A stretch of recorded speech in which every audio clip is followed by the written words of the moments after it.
Hello gamers, welcome to tonight on Magehammer's game table.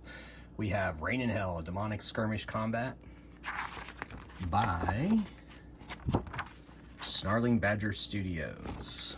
One of the designers and the guy pretty much responsible for the layout is Uncle Adam over on Tabletop Minions. He and Vince Venturilla. Venturilla is a game designer, designed several games over the years, so we want to check out their websites and stuff. So this is a skirmish game.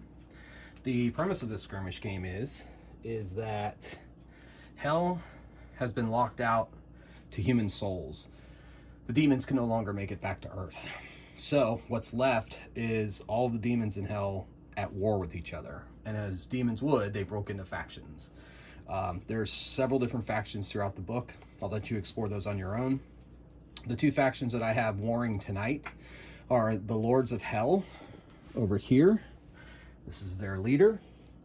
All of the minis here, by the way, are pre-painted Dungeons and Dragons minis that I've collected over the years. So this is their leader.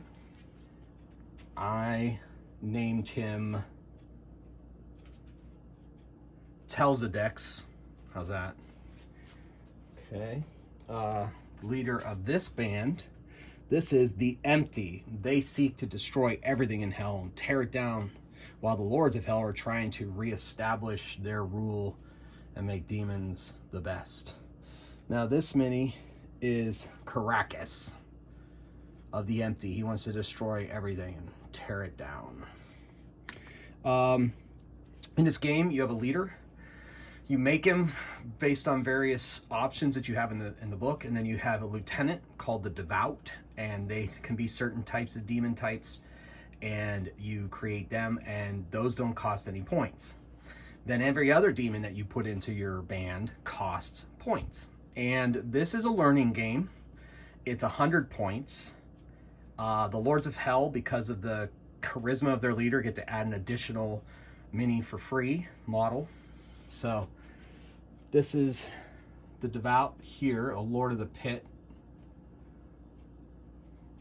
And this is a Void Demon for the Empty.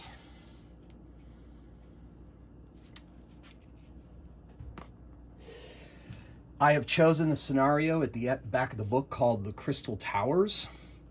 And in this scenario, the two factions have come upon this pool of soul energy, and they're going to try to steal the soul energy from the objectives. More or less, I have the measurements as the scenario lays out. I had to take some liberties based on how I wanted the terrain and so forth, but I don't think it affects the game much at all. I've played this scenario 2 or 3 times in preparation for the video, and I think it worked out really well. Anyway, so what their objective is, in 5 rounds, the demons who have reaped enough soul energy off of each of the objectives, they will be the winners at the end of 5 rounds. There is no ranged combat in this. It's just brutal, up in your face fighting. And I like this scenario because there's a little bit more strategy involved, where they have to get to the objectives. They have to, instead of attacking, they have to reap the objectives, but they have to control the objectives to be able to reap. So if they have, and the way you control, of course, is to have, more of your demons around the objective within 3 inches than the other. So if there's 1 and 1, tied, so nobody can reap from it. If there's just a single, obviously they reap, so forth and so on, but they choose to reap instead of attack. And that it makes for a very interesting dynamic when it comes to maneuvering around the field. Should you fight? Should you not fight? Should you set up some kind of battle line, kind of screen them out? Each of these has fairly easy access to one objective, and then they have to travel to get to the other objectives. So there, I'm not going to necessarily explain everything. I'll just, as usual with this, kind of like a live stream, I'm going to play through it. I'll talk my way through it. Hopefully you pick up the rules as I play. If I do something wrong, if you know the rules and I do something wrong, please leave a comment below and I'll fix it for next time.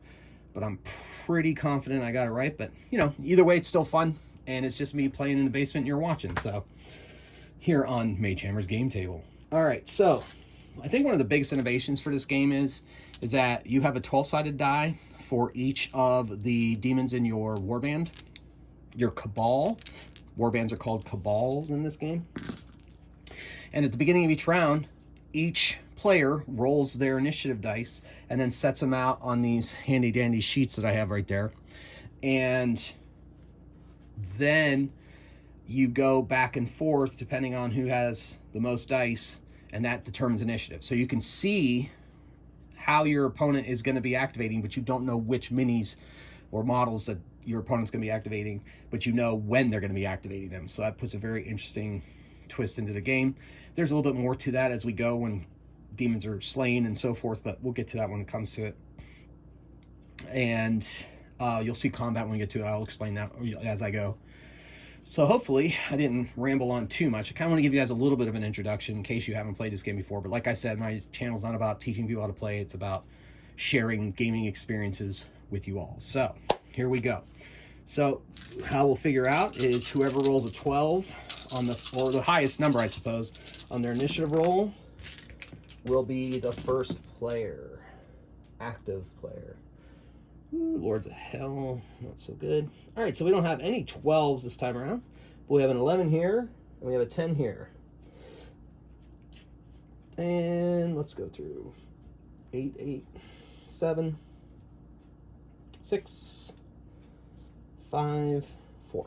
Over here, we have a 10, an 8, ooh, a 9, an 8, a 6, a 5, a 4, a 4, and a 3. Before we begin, though, we got to roll how many soul energies are on each of these objectives. Ooh, well, that's interesting. 4 on that side, 4 on that objective, 4 on that objective, but 2 and 1 on this side objective. So that'll make for some interesting decisions. All right, so the empty gets to go first. They have the highest initiative score with this 11.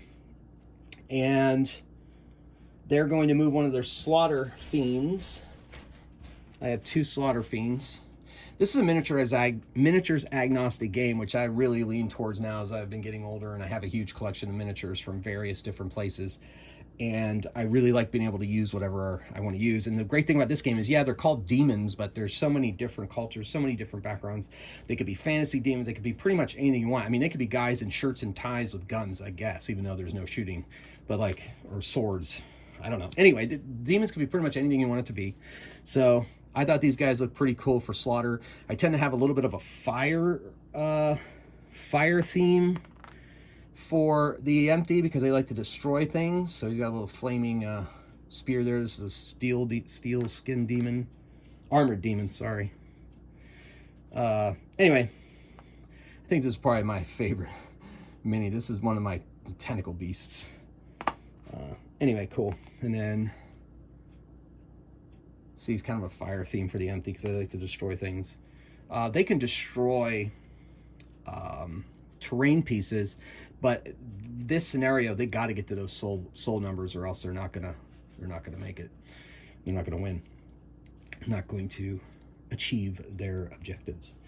All right. Anyway, so they get to activate first. So we're going to take a slaughter fiend here, and we're going to send a slaughter fiend. He has a move of 5, and they can go through. He can breach. If there's doors or windows and a wall, he can go right through it. So he's right through it. He's there. He moved. Now he can attack. There's 3 different kinds of combat. We'll talk, or combat actions you can choose. But ultimately, you can move and attack. That's probably as simple as it gets. Each mini can move and attack. Once you've moved them, you can move the 12-sided next to them to indicate that they have acted. Now he's going to attack, and he's going to reap this soul energy. So I have these little crystals. I bought them for Keyforge for Amber, but they work really well here. And so the empty have now reaped 1 soul energy. Whoever has no soul energy at the end of the game wins. All right, next up, now, the next highest initiative is over here with the Lords of Hell. So they've got 10. They're called my cabal's called the Lords of Warring Souls, and my empty cabal's called the Consuming Fire, by the way.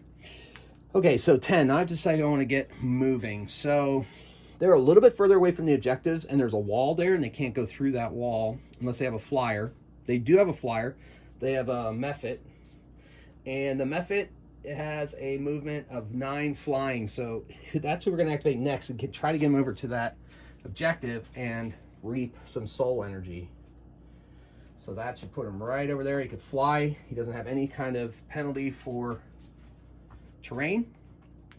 So he's there. And then his attack action, he is going to reap off that objective. These objectives can only be reaped once per turn by either side. So far, after 2 activations, they're tied at 1-1. And I place that initiative die next to him.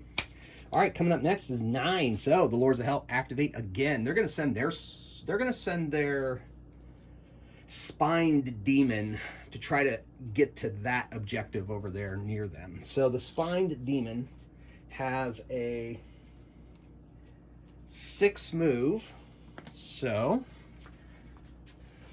he's going to move right through that door, heading towards that objective. But that's all he's got. Can't attack. So he's done.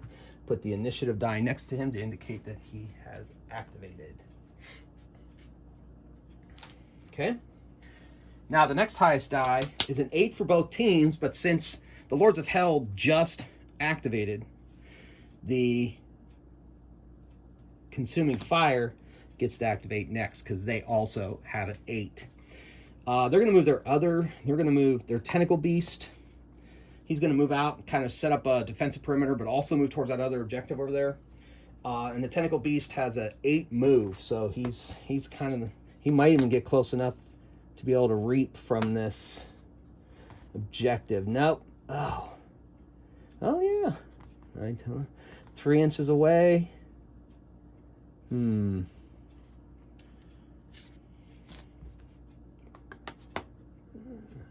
That is like just shy of it. So unfortunately, he's not going to be able to reap within 3 inches. He is not within 3 inches, but he's on his way. And he also sets up the Tentacle Beast. If somebody is in combat with them, they lower their combat by 1 because they've been entangled by the tentacles off of the beast. So now he had the Consuming Fire Cabal has the 8, but also so does Lord of Hell. But since the Consuming Fire just activated now, the Lords of Hell, it's their turn with that 8 activation. So they're going to take their own Slaughter Fiend and head towards that objective as well. Well, more towards the front of the board to kind of run interference as well. Slaughter Fiend, of course, has a 5 move, as we've already established. And that'll put him right out here. And he activated on an 8. But that's it for that activation. We have another 8 over here with the Consuming Fire. They're going to move their Slaughter Fiend out. He moves out 5 inches, obviously.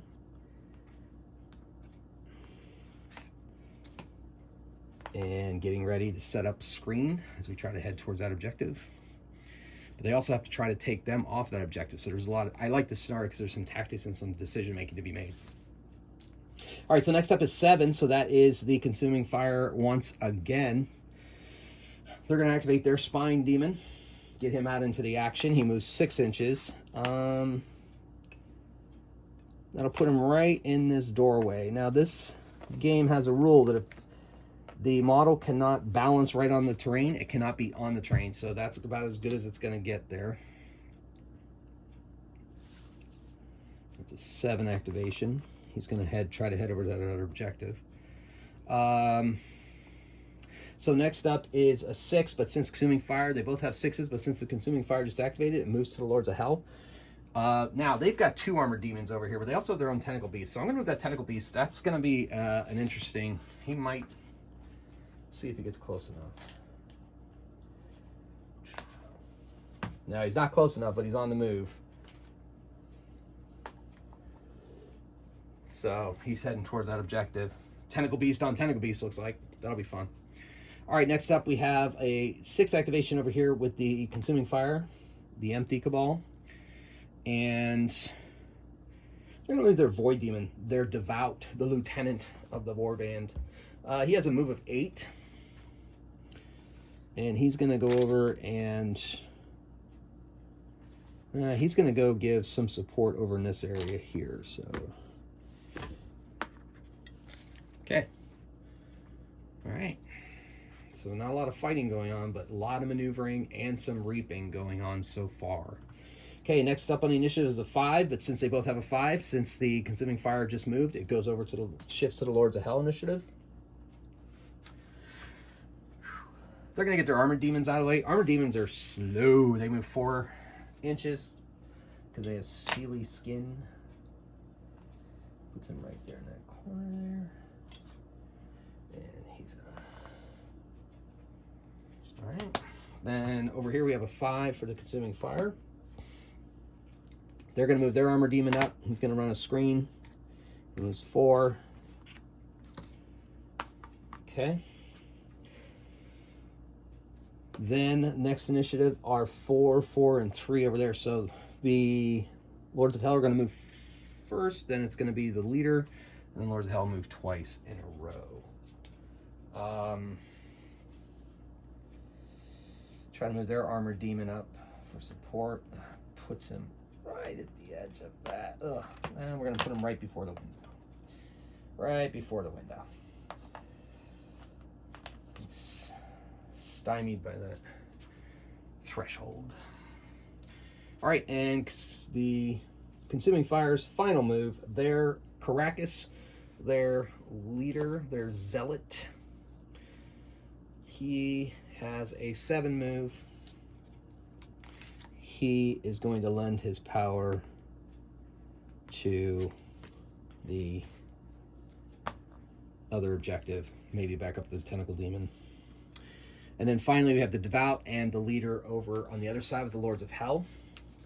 The Devout has wings and flies. He has an 8 fly and he ignores terrain, so he's going to fly right out in there and get into the mix, ignoring any terrain. Puts him right out here.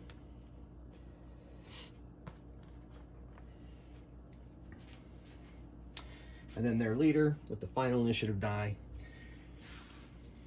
tells the Dex he moves 6, and he's going to go back up the Armored Demon. Move up right behind him, basically. Alrighty, so that brings us to the end of round 2, or the end of round 1, moving into 2. Okay, so what we do is we collect all initiative dice from all of the models, and we roll them up.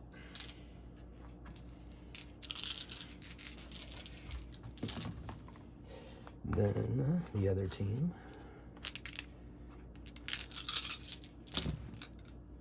all right, so okay, got a 12 here, 11, 10, 10, 8, 6, and 4. Over here we have a 12, an 11, a 10, 7, 7, 5, 3, and 2. So they both have a 12, but because the Lords of Warring Souls moved were the last ones to move, it shifts to the Consuming Fire. They're going to move. The Tentacle Beast is going to activate, move up on there and reap. He has an 8 move, so he makes that move easily. I'm not even going to measure for expediency's sake. And they get another soul piece, another soul energy. Then initiative shifts to the other 12 over here with the Lords of Hell. That Slaughter Fiend moves 5. I think he'll be able to get within range of the within 3 inches. Yeah. So he is going to reap that. Down to 3. And they gain a soul energy. Okay. So let's see who's next. Two 11s, but since Lords of Warring Souls went first, it's the Consuming Fire's turn. Void Demon is going to move over there and try to be around so that he can try to contest that objective so that they can't reap it next time.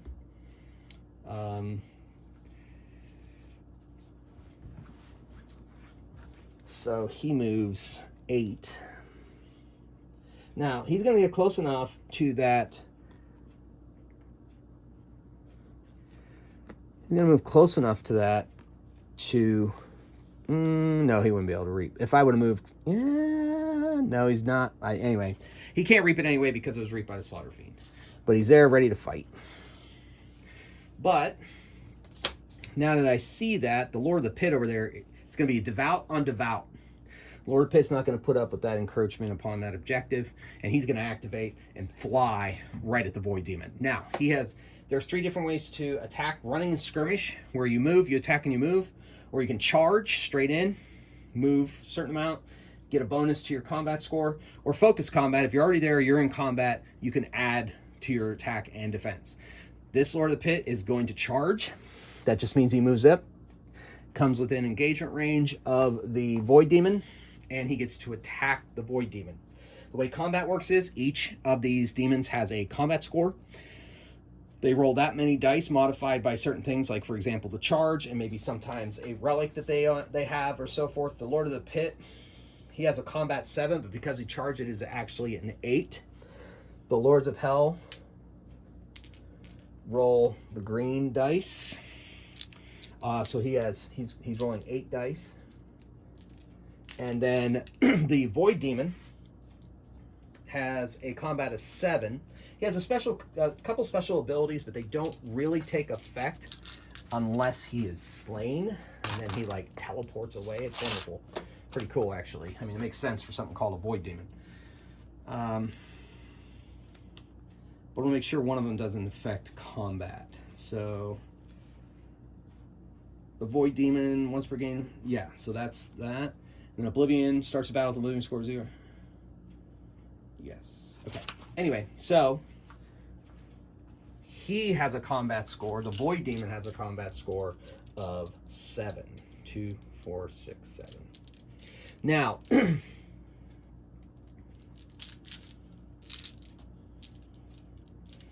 2, 4. Now, normally what will happen is you roll attacks and then you roll defense. Remember, this is the Lords of Hell. This is Consuming Fire. I just rolled the dice all at once for expediency's sake. And then they have, right now, the Lord of the Pit's combat score is 8, which is higher than the 7 for the Void Demon. So that means that the Lord of the Pit is hitting on 2 up on a die. If they were equal, it would be 3 up. And if it was less than the Void Demons, it would be 4 up. And then on the defense side, 6s negate hits. So the Void Demon is hoping to roll 6s. So on the attack, that's a few too many ones. So on the attack, green is the attack die. He got 5 hits, and 6s is the only thing that negates damage. So it's actually 3 hits on 3 damage to the Void Demon. I track damage with these 6mm. I think these are 6mm dice. Maybe 8mm. I track damage with that. The Void Demon normally has 10 life. He took 3 damage. He is down to 7. So he's got 7 life to live. Okay, cool.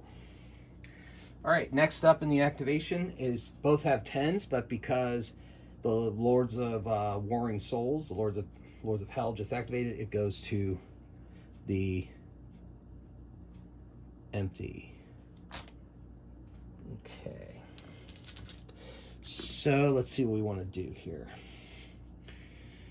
We're going to move some Slaughter Fiends. Slaughter Fiends are going to start moving.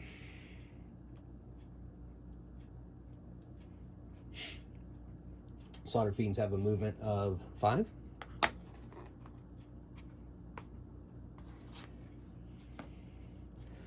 There's another 10 over here. The Tentacle Beast is going to charge. He can move 8 inches. I'm just eyeballing it. It's definitely 8 inches. Is like right at 8 inches. So he's going to charge. So he adds 1 to his combat. Now, because he's engagement range of that Slaughter Fiend, the Slaughter Fiend's combat is reduced further by 1. Slaughter Fiends, they are Paragons of Slaughter. When they used focus combat as their choice of combat on their attacks, they have a bonus for that. But currently, he does not. So the Slaughter Fiend there normally has combat 6. His combat is down to 5. And then the Lord of Hell, the Tentacle Beast, has a combat of 4, but it's modified by 1 because he's charging, so he's doing 5. So remember, the green ones are the attack. Now, because he has... Oh, yeah, what am I looking for? 5 versus 5, so we're looking for 3s on the green dice. 3s or higher. 3 plus, 3 plus. Okay. And no 6s from the Slaughter Fiend. So that's 3 damage to the Slaughter Fiend. Now, the Slaughter Fiends have 10 life. Pretty resilient. So I said 3 damage, right? I hope so. I'll have to look back on the video. If I make a mistake, let me know. So he's at 7 as well. Okay. They don't get to attack back now. They have to wait till they can activate to attack. So that's why it was kind of, it's kind of a risk moving forward because the Tentacle Beast was able to get in there, charge, and he can't strike back till the next turn, the Slaughter Fiend. Okay. Activation time. I think it's time that the Lords of Hell reaped another soul. Oh, nope. Sorry, over to Consuming Fire. Got 2 actions in a row here. The other Slaughter Fiend is going to move. The Slaughter Fiend, of course, has a 5 movement. And I don't know if that's going to put him within a ½ inch of the... He is not within a ½ inch. So he's not able to engage with the Tentacle Beast, but it'll get him next time. Okay. So that brings us to another movement by the Empty, the Consuming Fire. Spine Demon is going to move towards that objective. It's going to put him right there. Let's put him there. 6 inches. He's heading towards that objective. Needs help and lend support so they can reap that soul energy next time. Okay, now the initiative shifts to the Lords of Hell, and the Mephit is going to reap.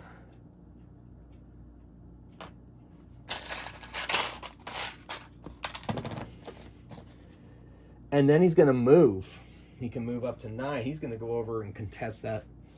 He's going to contest that other objective over here the Tentacle Beast is on. He's going to move right to the other side of it. Now, like I said, he can't reap it because it was reaped already this turn by the Tentacle Beast, but now he is contesting that objective, so Tentacle Beast can't just do it willy-nilly. So it's a strategic move on their part. Next in the initiative is the Lords of Hell again with a 7. They're going to move the Armored Demon up to this objective. Like I said, he can't reap it again, but he's there controlling that objective. He'll be able to reap fairly at will next round if it comes down to it. Next in the initiative is a 6 from the Consuming Fire, the Empty. Going to move their boss, Caracas, up. He has a 7 move. So he moves right about there. He is not a ½ inch from anybody, but he's ready. Is he contesting that? He is within 3 inches of the objective, so it is now contested. Or they have it. It's not contested. They have it. It's no longer contested. Okay, we move the initiative to a 5. Gonna move the Spine Demon up. Spine Demons move 5 inches. Or is it 6? It is 6. He's going to sneak in here and try to help with this objective.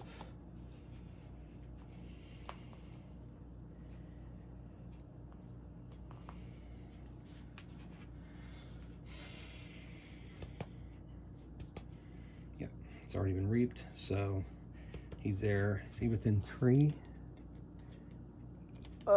Just barely not within 3, but a move will change that. That brings us to the final piece of the puzzle over here. This armored demon, he's going to go move over here to help. And then Lords of Hell have another armored demon himself. He's going to move here.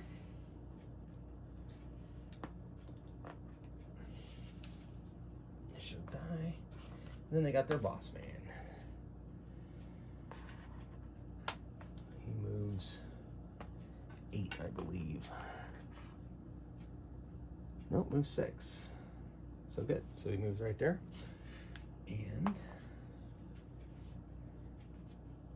heading towards boss on boss. All right, that's everybody. So moving into the third combat round, into the third turn. Score is 3-2 to the Lords of Hell. See how this initiative pans out. It's gonna be huge.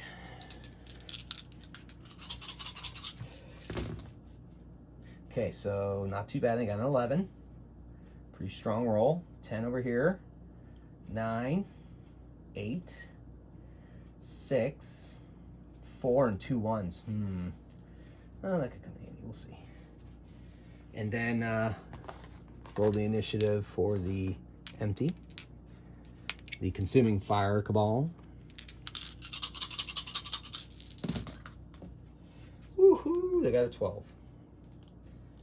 Don't know. We'll see how that plays out. It's getting exciting. Tension is increasing. All right. So, comes down to consuming fire, beginning of round 3.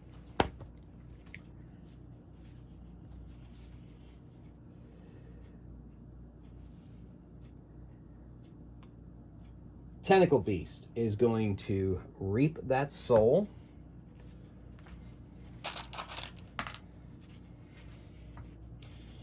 And then move on the method. Can't attack, because you can't reap and attack, but got that last piece of soul energy to tie the game. Now, with an 11, Lords of Hell attack. The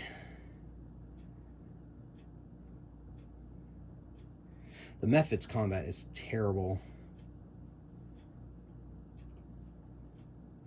Especially if he's backed up against that Tentacle Beast. So I think what he's going to do is, I think he has a special ability that he has Sting and Move when he takes the running skirmish combat action, which is a move, then an attack and a move, or attack and a move, and so forth. Yeah, you can attack another demon at any point during your movement. And so he's going to do the running skirmish. Because he already has a 9, and it already says that his special ability allows him to move an extra 3 when he does that. So he's going to move 9 here. He's going to then fight the Spine Demon.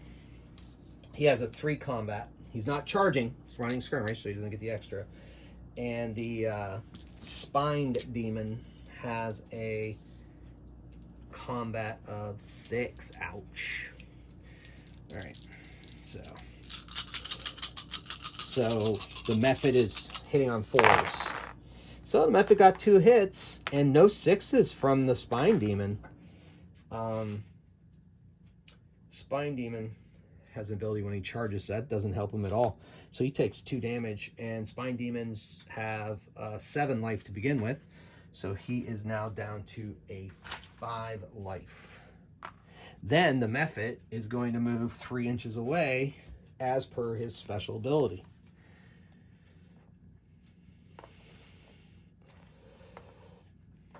Okay.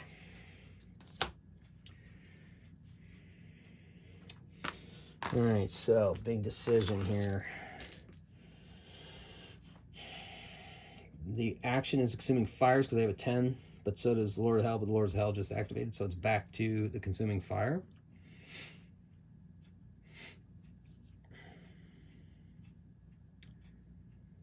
Got to get to that last, man, they're sitting, the Lords of Hell are sitting on those, got to get to those objectives. There's just no way around it.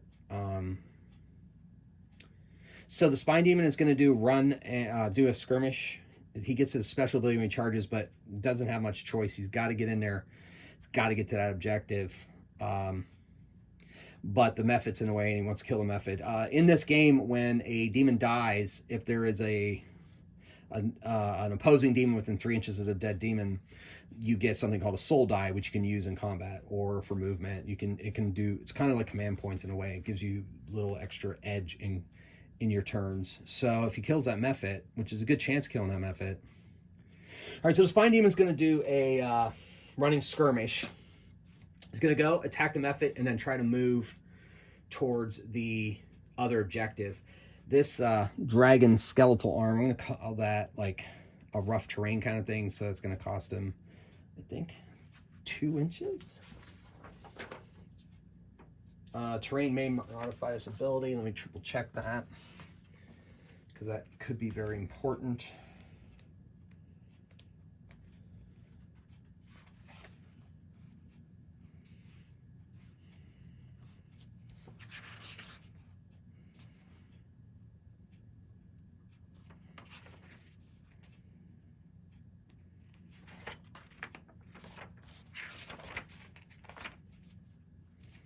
Well,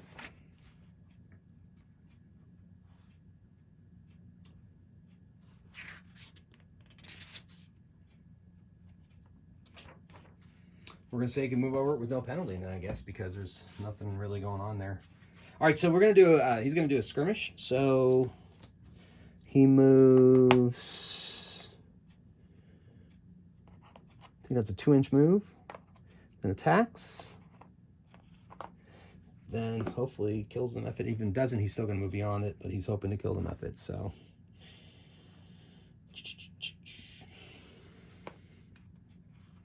okay, he has a 6 combat. So these are the attacking dice now, and the Mephit only has a 3 combat. So we're looking for 2 ups. So he got 5 hits and no 6s from the Mephit. He does destroy the Mephit. Now, when a demon dies, you remove an initiative die from the initiative dice that have not yet activated. That is a conscious decision by the designers, and it's a decision I really like, because now they're down in activation. But they were up in activation anyway because they had more models, but still, I like it. And you get a soul die, because the destroying demons within 3 inches. So is the void demon, for that matter. So you roll the soul die, and then you put it on your paper here, and then you could substitute that for an attack roll, or I think you can add it to movement as well.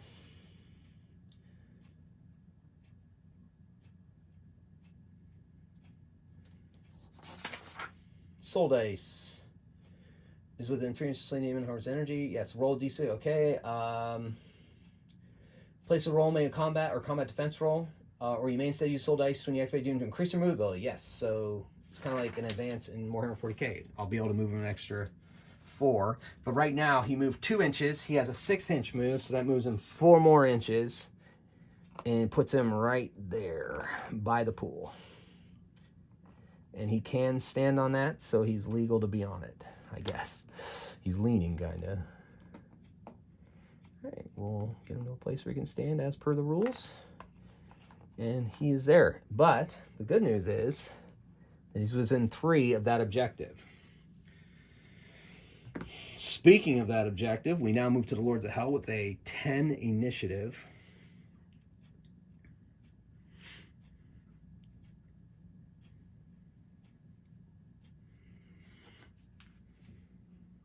Slaughter Fiend is within 3 inches of that But we know that that spine demon is not. The void demon is not. Oh, is he?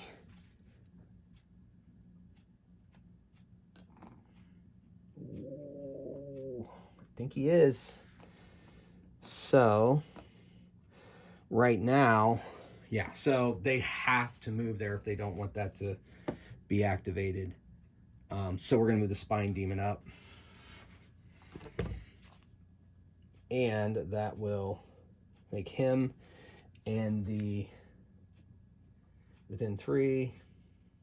So now it's contested 2 and 2. So he can't reap with it, but nor can the void demon if he were to choose to do so. All right. Next in the initiative are 9s, but that moves to the consuming fire.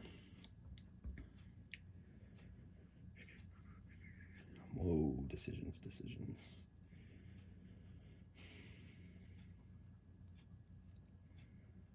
Man, got to get people over to that objective. Tentacle Beast's already activated. Oh, decisions. All right, well, guess just got to go for it sometimes. This Slaughter Fiend is going to move on the Lord of the Pit and attack. He's going to charge. That's going to increase his combat to 7. The Lord of the Pits is 7.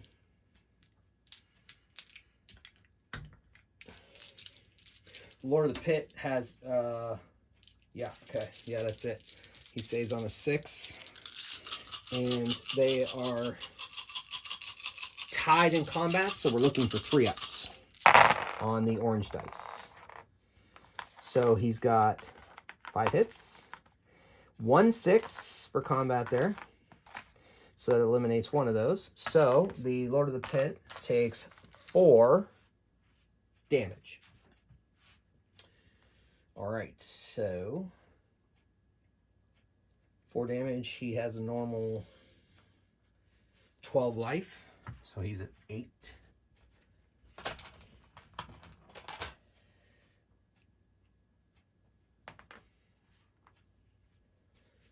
Okay. Doesn't take, he was not contesting that objective anyway. Now the Devout, okay, initiative is 9 now again for the Lords of Hell. So they're gonna, this armor demon is going to reap the soul energy, winning them 4 points to 3.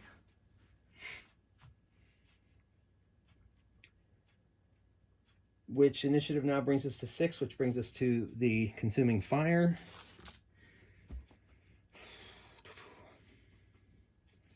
Man.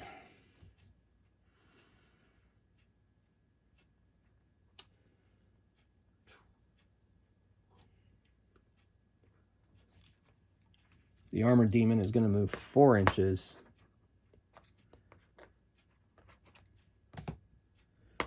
To get there. Initiative. Move. What the heck? Oh, I must have put that wrong. So initiative now moves the Lords of Hell with a 6.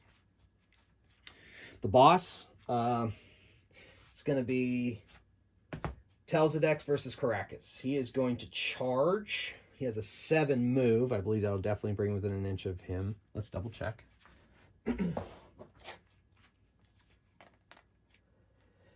Within a ½ inch. Yep. So he's charging. I think that's a ½ inch. Well, with that, I'm going to say it is. So it's a 6. When he charges, he gets to add 1 to his attack. Now he has Screaming Shield, which I believe takes away 1 combat. And then Infernal Armor, the other boss is wearing, of the empty, is wearing Infernal Armor. Let's check these out. These are special leader relics. You get to choose one of those for your leader. So the Screaming Shield, he can't be hit on anything lower than a 3. So 3 or higher can be hit on. Infernal Armor, that reduces damage. So the attack will automatically reduce his damage by 1 when he gets hit, because he probably will get hit. Okay, so Telzadex has a 7 combat because he's charging its 8. He's also a warrior, which I believe also gives him a special ability. There are 3 different types of leaders: Zealot, Warrior, and I can't remember, Schemer. So the Telzadex is a warrior, and he is a zealot. So the warrior's combat master. When a warrior makes a combat roll, he may choose to change the value of any combat dice to a 6. So Telzadex will be turning one of his dice to a 6 on his attack or defense. Yep. And then Frenzy, when the zealot makes a combat attack, he gets to increase his score by 2. If they're increasing an enemy leader, they increase instead by 3. But he's not attacking. He's only defending. That only counts for defending. So the warrior gets to turn one of his dice to an automatic hit. All right, as I was saying, Telzadex charge. He has an 8 combat. One of these is definitely going to hit, as per his ability. Then Caracas is wearing infernal armor. He's going to be able to turn one of his results to a 6 and cancel out one of the points of damage. And he is rolling a 6 defense. So green is the offense, orange is the defense. I'm going to turn one of these to a 6. The rest of them are useless. And then he gets to turn one of these to a 6. Wait, that was a hit. So it's going to turn this to a 6. So that is a lot of hits. 2 of them are removed for his defense. 2, 4, 6 hits. So Caracas has a life of 13, so he's down to 7 hit points.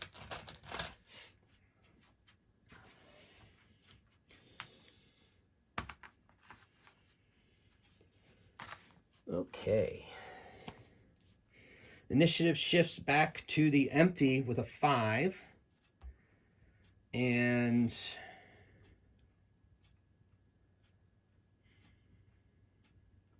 the Void Demon over there. The Void Demon is going to attempt to kill the Lord of the Pit. So he's going to take the focused combat, which says he may not move, but your combat score increases by 1. So the Void Demon already has a combat score of 7, so that's 2, 4, 6, 8 attacks. And then the Lord of the Pit has a 7 combat. So hitting on 2s, so the orange dice on 2s, looking for 6s on the green dice.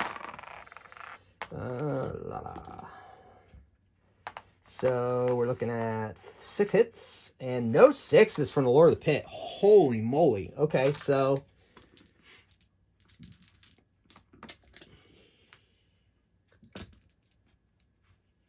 two, 4, 6. Oh, he has 8 hit points. He loses 6. It's down to 2 hit points.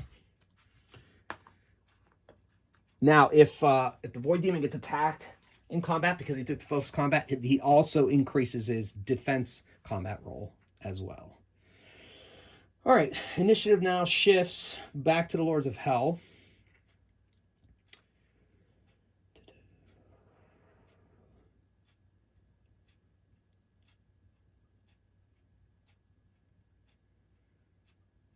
Wow, decisions.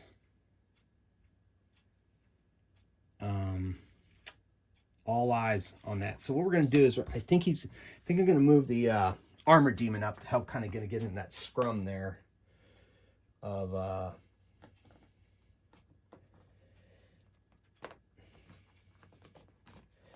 get in the scrum of the objective and try to control the objective.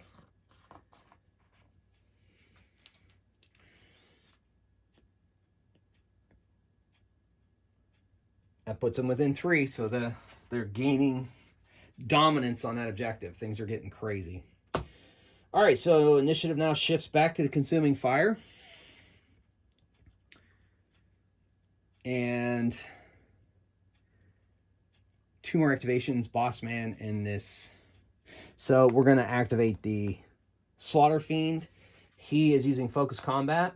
So I believe that increases his, because he's a Paragon of Slaughter ability, gives him an additional +1 to combat. Let me triple check that.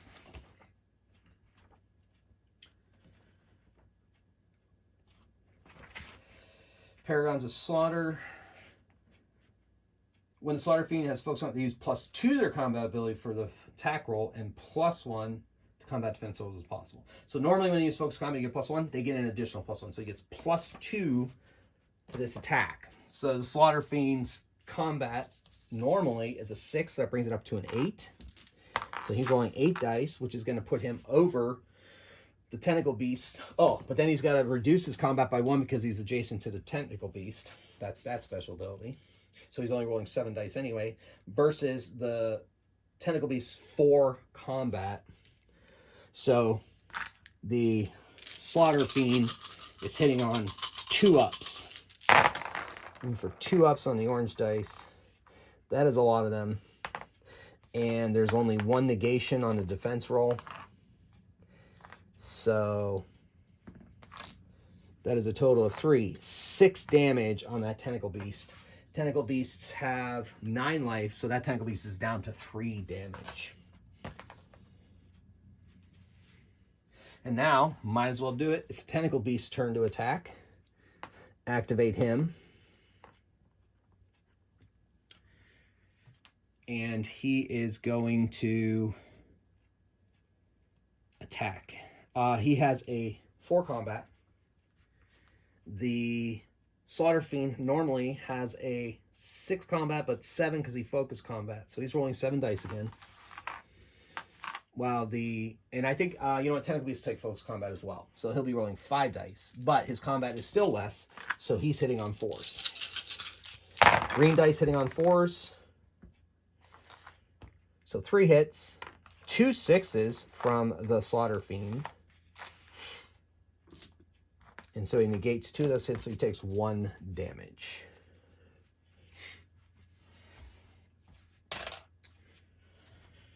Next in initiative is the final of the Lords of Hell.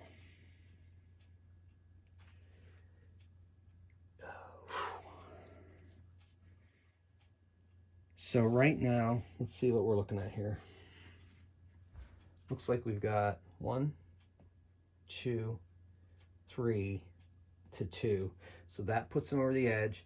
So this Slaughter Fiend is going to move in a little bit and reap.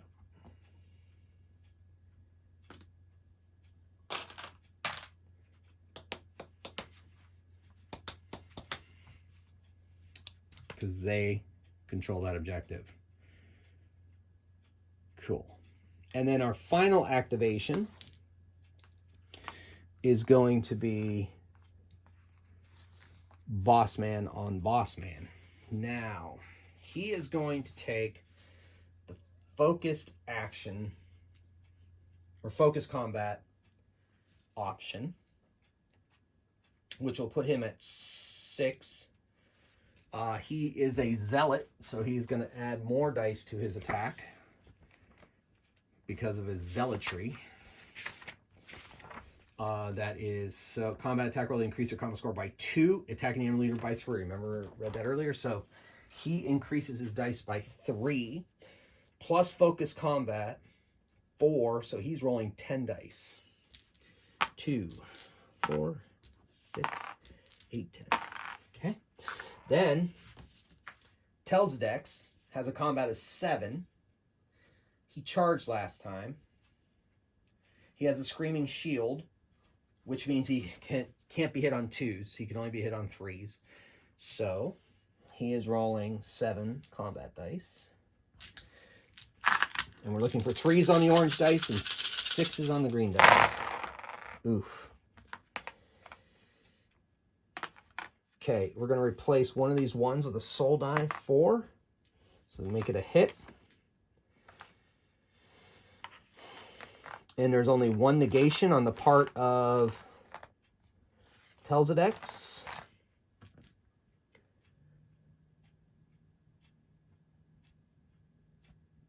So, for 7 damage on Telzedex. Telzedex has a 15 life. He's at 8 life currently.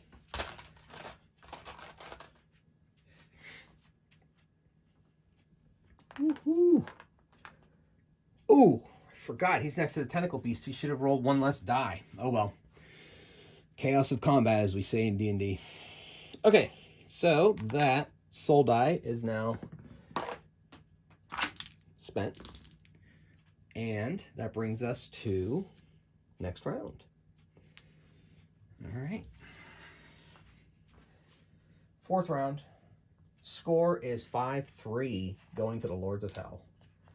There are currently 3 soul energies to be reaped. All eyes on this objective. That's where the action is. Okay. Make sure I got all the initiative dice. I believe I did.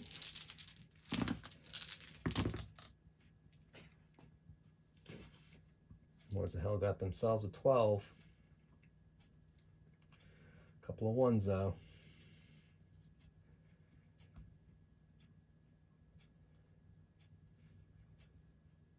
I feel like I'm missing a dice. Yeah, I am. I knew it. Camouflage. Oh, 12. Another 12. Oof. That's going to be huge. All right, let's see what they come up with here in the empty. Uh-oh. No 12s. This could be the game, folks. Could be the game. We'll see. We'll see how it all plays out. Not a lot of slaughter in this game. This game's fairly brutal with that combat system, but all right, so that brings us to the Lords of Hell. That Spine Demon over there is gonna reap because he can.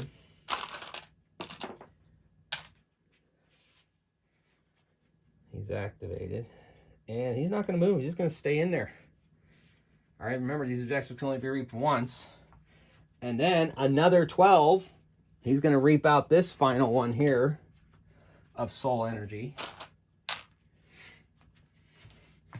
And I think that's pretty much going to win the game, because there's only, yeah, they can't get any more reaping. They could get some soul dice. If this were a campaign, I'd probably play it on out. But since we're at where we're at, the Lords of Hell have obviously won. And the empty is going to retreat from the field of battle with each of their activations, because they can't get the rest of that soul energy. And the Lords of Warring Souls have won the day. Well, folks, 4 rounds, fairly decisive victory.